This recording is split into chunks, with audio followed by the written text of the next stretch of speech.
No open standard that on the internet has really succeeded without an open source implementation that's relatively easy to install.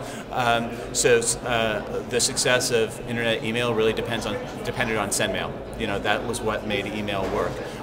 The web has really depended on Apache, and I think there's definitely room for all kinds of implementations. The spread of blogs has definitely been around movable type to begin with, which was freely installable, and then WordPress, which is fully open source. So I think that when we see media grow like this, we have to have an open source thing that's easy to install, that's ubiquitous, you can put it pretty much anywhere, and that you can harness the intrinsic self-promotion of millions of people. Let them go out and promote the platform, you know, and that's what we've seen with WordPress. You know, right. People love WordPress because they don't love the software, they love to have their own blog. And I would like to have people have their own microblogs and do it that way. So I think that open source is part of this system. I'm crazy about open source, and I would use an open source server anyways, but I think it doesn't have to be the only solution, and in fact, if the only open microblogging system was Laconica, I'd feel pretty bad about it. I would rather have lots of a variety, because I think that's how a healthy ecosystem grows. Right. Did you ever get any kind of reaction from Twitter after you started Identica? Yeah. Their answer was someone asked them about it, and they said, "We've seen lots of Twitter clones." That was the only thing they had to say about it officially, which is fine. I think that's okay. I don't think that I don't have any problems with Twitter, and I've had some interactions with the Twitter people. They're nice people. They do a great work, and they've made an excellent service. I wish them the best. I'm not sure that being cavalier about potential competition is really the best interest, and I hope that there's someone inside the company thinking, what are we going to do in a multi-implementation microblogging world? If their entire strategy right now is to remain the one and only microblogging system in the world, they need to think that through again, because I think that's probably a mistake. Right now you have about 40,000 users, you said? Where do you see yourself and Identica in a year? Yeah, you know, I see different ways of that working, right? I think that Identica will probably continue to grow. I don't anticipate that Identica is going to grow, say, much more than a few million people. I don't see us being something like a Facebook or a MySpace or that kind of thing. Is it more like Vimeo instead of YouTube? Kind of. I think the place that I really see it is Gmail.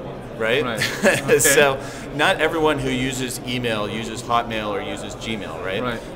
But you know, they're probably the biggest places that they go. So I think Identica as a website might grow slowly and is going to continue to grow. The software and the network we're building of multiple sites that can talk to each other, I think that's going to be really accelerating, and we're seeing it happen right now. We've got a number of increasingly prominent sites here in Germany. There's bleeper.de, which is one of my favorite ones, but we've got a number of them coming up using our software, some that are starting to use their own software. And I hope that as that network grows, we see a network effect, and the whole network becomes more valuable to everyone. That's where my company is going to be making money. We're going to be, we do consulting for people who want to set up public or private microblogging services of their own. So you want to have microblogging inside your company, you can take our software, we'll help you customize it if you need to do that, and we'll make it work for you. So that's, for me, the diversity is going to be really important. And that's one of the reasons that I'm not so worried about competition with Twitter. If it was going to be, if I was like, you know, Plurk, right? And I was like, yeah, the only way I'm going to succeed is if everybody comes to my server. That's not how we're going to succeed. How I succeed is people get familiar with microblogging, they know about the process, and they say, I want my own. And I can say, here's your, you know, we've got an answer for you, we've got a solution. What is the most addictive thing about microblogging? For me, because I'm a person who loves to talk. And it's being able to just think of something, have an idea, or see someone on the subway, and that stimulates an idea, and just share my impressions and ideas everywhere. You know, just whip out my phone, and get it out there. You know, and not have to say, oh, I can't wait to get back to my blog because then I can put it up there.